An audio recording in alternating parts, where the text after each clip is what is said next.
Have you ever walked into a room and felt the weight of eyes on you? Not in admiration, but in judgment. Have you ever succeeded at something and instead of applause, you got whispers behind your back? Isn't it strange how the brighter your light shines, the more it seems to bother those who prefer the dark? You see, hate doesn't come from strangers on the other side of the world. It comes from the people closest to you, from the sidelines of your own life. And here's the kicker. It's not because of what you've done wrong, but because today I want to talk about the reasons they hate you. Not to tear anyone down, but to help you understand what's really going on when you find yourself the target of resentment. It's not about you, my friend. It's about what you represent. Buckle up, because this is going to be an honest, unflinching look at the human condition and what it means to rise above the noise. Reason 1. Your success illuminates their insecurities. Success is intoxicating, isn't it?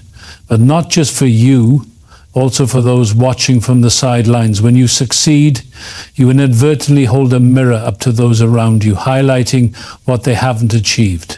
Your accomplishments make them question their own efforts or lack thereof. And that's a bitter pill for many to swallow. It's not your fault that you've worked hard, that you've persevered, or that you've achieved what others only dream of. Yet your victories can feel like an affront to someone who isn't where they want to be. They hate you, not for what you've done, but for what your success reminds them they haven't done. Let me share this with you. People who haven't reconciled their own insecurities will always view your success as a threat. They won't see the countless hours of effort, the sacrifices or the struggles that led to your moment of triumph. No, they'll see only the result, and it will sting. How do you handle this? You don't shrink yourself. You don't dim your light. Instead, you extend a hand. Show them that success is not a zero-sum game, that there's room for everyone to thrive. But remember, not everyone will take your hand. And that's all right. You carry on. Reason 2, you refuse to conform. There's comfort in conformity. The world, for the most part, celebrates sameness. It's predictable, it's safe, it's controllable. But then there are those like you who choose a different path, who refuse to fit neatly into society's expectations. And for that, they hate you. The nonconformist unsettles people because you represent freedom. Your choices say, I don't need to play by your rules to be content. And for those who have spent their lives confined by invisible chains, be they cultural, societal, or self-imposed, that's a terrifying thing to witness. Understand this, people hate what they fear. They fear your courage to be different, your audacity to question norms, your ability to thrive without their approval. Your independence highlights their dependency on the opinions of others, and that's a truth many would rather not face. So they criticize, they mock, they try to pull you back into the fold, but don't let them. Being true to yourself is worth more than their approval. Be kind, be understanding, but never be anything other than who you are. Reason 3, you expose their hypocrisy. Hypocrisy. The ever-present shadow in human behavior. People live double lives, say one thing and do another, preach values they rarely practice, but then you come along with your integrity, with your unwillingness to compromise your principles, and suddenly they feel exposed. Your authenticity shines a light on their facade and they hate you for it. Your presence reminds them of the lies they tell themselves to feel better about their choices. You don't even have to say a word. Your very existence calls them out. And let me tell you, no one likes to be called out, especially when it's the truth doing the calling. What's the solution here? There isn't one, really. People who thrive on pretense will always resent those who don't. But you must not let their discomfort silence you. Continue to live with integrity, for it's one of the rarest and most valuable traits in this world. Reason 4, you're unapologetically yourself. In a world that often demands you be something else, being unapologetically yourself is a revolutionary act. It's also a surefire way to attract resentment. And when you show up as your authentic self, flaws, strengths and all, you challenge the status quo. Why? Because many people spend their lives wearing masks. They hide behind carefully curated versions of themselves, terrified of judgment. Then they see you, fearless and genuine, and it shakes them. You remind them of the parts of themselves they've buried. But being unapologetically yourself doesn't mean you're perfect.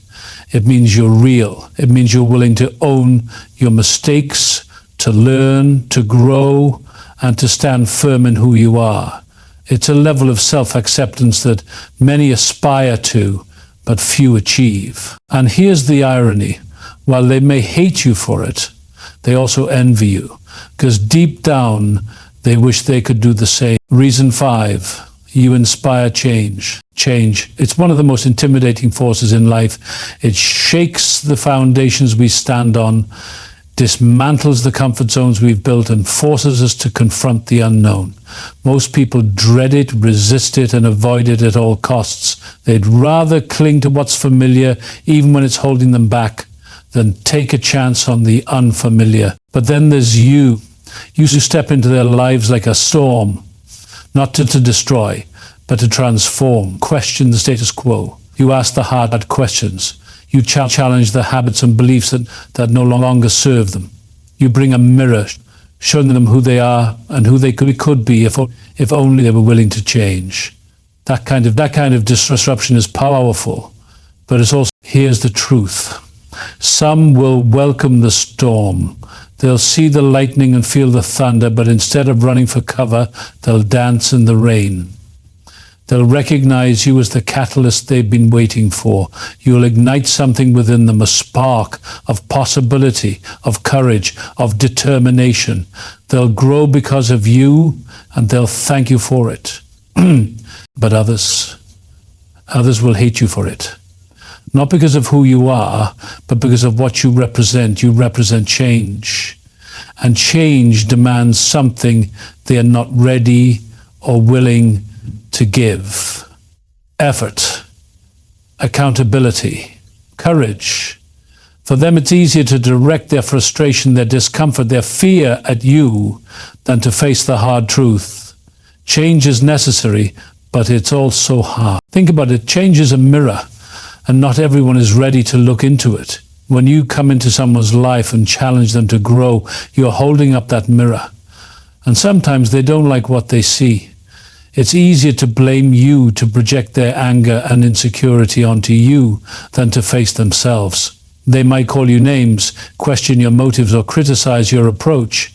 But remember this, their reaction says more about them than it does about you. You see, change forces people to confront their fears. The fear of failure, the fear of losing control, the fear of the unknown. And fear has a way of making people lash out. It's a defense mechanism, a way to protect the fragile parts of themselves that feel threatened. When they resist you, when they push back, it's not because you're doing something wrong, it's because you're doing something right.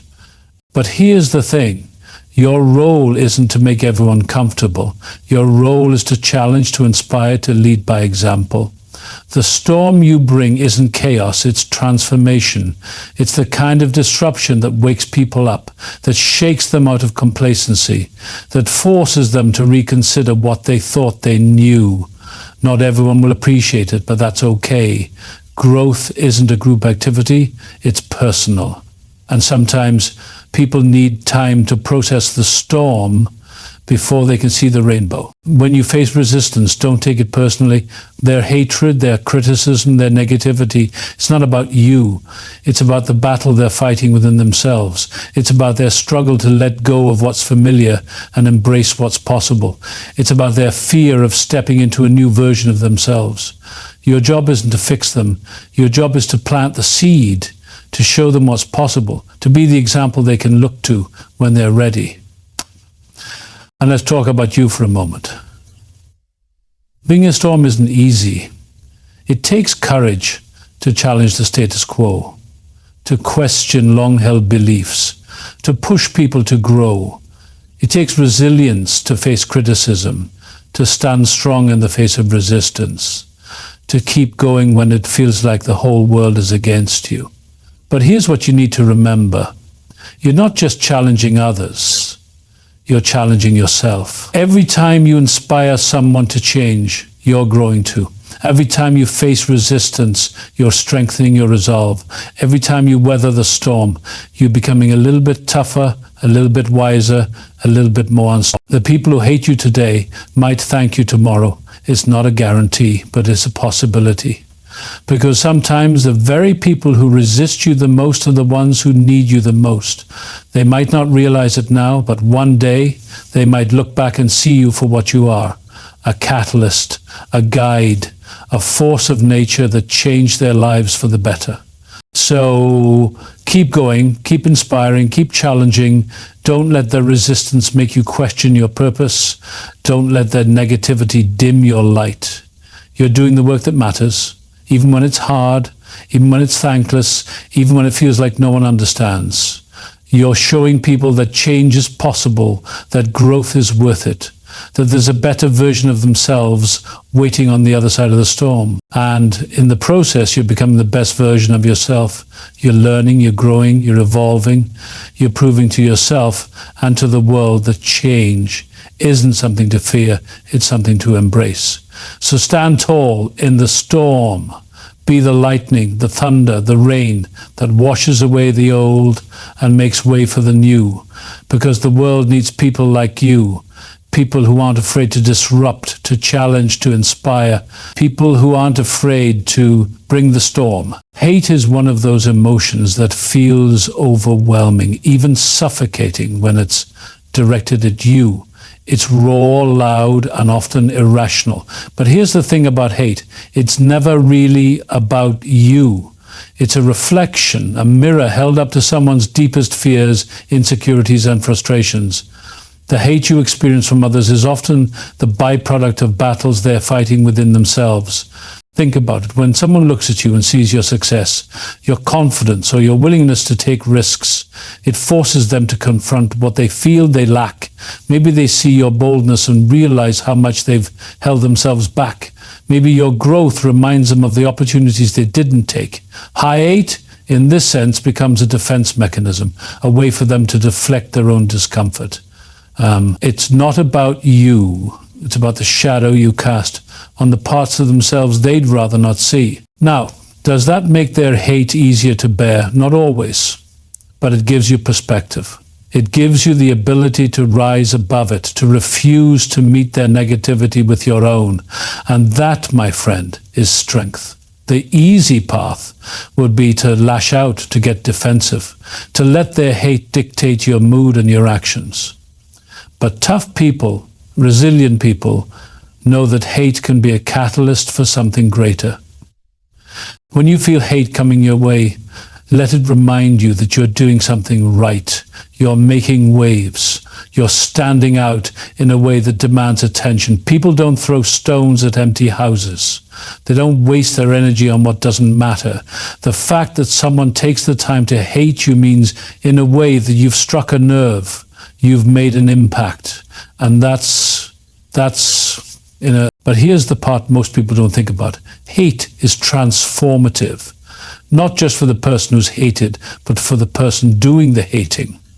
You see, when someone harbors hate, it's a heavy load. It consumes energy, takes up space, and creates tension within them. And sometimes, just sometimes, that tension becomes too much. They start to examine it. They begin to question why they feel the way they do. In those moments, hate can become the starting point for growth. Here's a hard truth. The people who hate you today might admire you tomorrow. They might look back and realize that what they envied wasn't your success, but your courage to pursue it.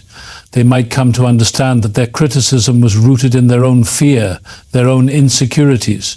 And when that realization hits, it has the power to change them. But what about you? What do you do in the meantime while they're still hurling negativity your way? First, don't let their hate harden you. It's tempting to build walls, to close yourself off, to meet their coldness with your own. Resist that urge. Keep your heart soft, but your resolve strong. Let their hate remind you of your purpose, of the path you're walking, of the dreams you're chasing. If anything, let it fuel your drive. Second, practice empathy. Not because they deserve it, but because it sets you free. When you can look at someone who hates you and see their pain instead of just their anger, it shifts the dynamic. It takes the power away from their negativity and puts it back in your hands. You can't control how they feel about you, but you can control how you respond. Third, keep your focus. The danger of hate isn't just that it hurts, it's that it distracts. It pulls your attention away from what matters, from the goals you're striving for. Don't let it. Keep building, keep growing, keep doing the work that sets you apart in the first place. Let their hate become white noise in the background of your life, not the soundtrack. And finally, remember this: hate is temporary. Emotions change, people grow, and time has a way of softening even the hardest hearts. The person who resents you today might be the one cheering you on tomorrow. The one who criticizes you now might one day seek your advice. Life has a way of bringing things full circle, often in ways we can't predict. In the end, hate isn't the enemy. It's an opportunity. An opportunity to grow, to reflect, to strengthen your resolve. It's a chance to show yourself and the world what you're made of. Tough people aren't tough because they've never faced hate. They're tough because they've faced it and come out stronger.